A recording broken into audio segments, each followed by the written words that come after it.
Mitt Romney in a June conference call with the National Federation of Independent Businesses, which unsurprisingly is a right-wing organization, of course, to support the rich and corporations, told employers that are on the line, the CEOs, etc., this is revealed by In These Times, they found the tape. He told them basically, listen, threaten to fire your employees.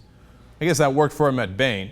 In order to threaten them and cajole them and intimidate them into voting the right way. Here, listen for yourself. I hope you make it very clear to your employees what you believe is in the best interest of your enterprise and therefore their job and their future in the upcoming elections.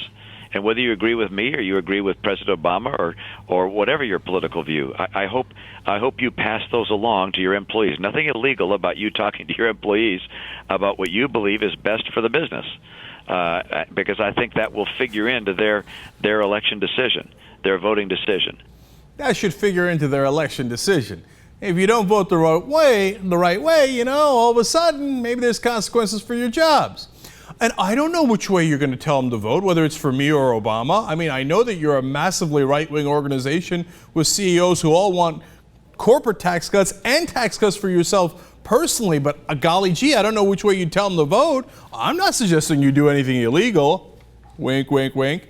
So now that the CEOs listen to him, well, get a load of all of these CEOs that have sent out exactly the kind of threatening letter that Romney asked them to send out in June since then.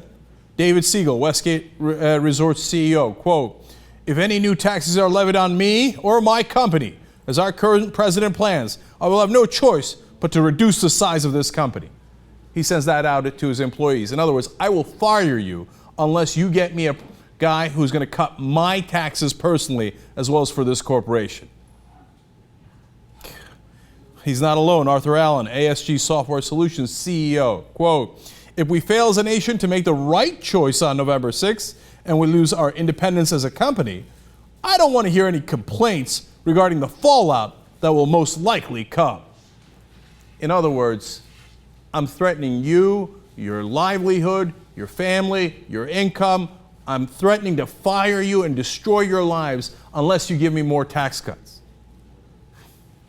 They're not alone. Bob Murray is the guy who forces employees to show up at a photo op for Mitt Romney and then dock them a day's pay because they weren't in the mines.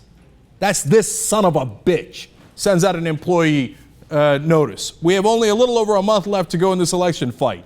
If we do not win it, the coal industry will be eliminated and so will your job if you want to remain in this industry." In other words, I'm going to fire you all if you don't vote for Romney. This is sick. Richard Lax Enterprises CEO, quote, "It is important that in November you vote to improve your standard of living. That will be through smaller government and less government." At least he's a tiny bit more subtle about it. We're voting for the guy with smaller government. Now, if you don't do that, I'm not sure that your standard of living, in other words, your income, your paycheck, is going to go up, or if it's going to go down, you vote any way you like. Now, Dave Robertson, president of Koch Industries. Of course, Dave and Charles Koch own Koch Industries. Quote, "If we elect candidates who put unprecedented regulatory burdens on businesses, then many of our more than 50,000 U.S. employees and contractors may suffer the consequences." If you don't vote for Romney, you're going to suffer the consequences. We're going to make you pay for saying that our taxes should ever be increased a single dime. How dare you, middle class? We'll fire you all.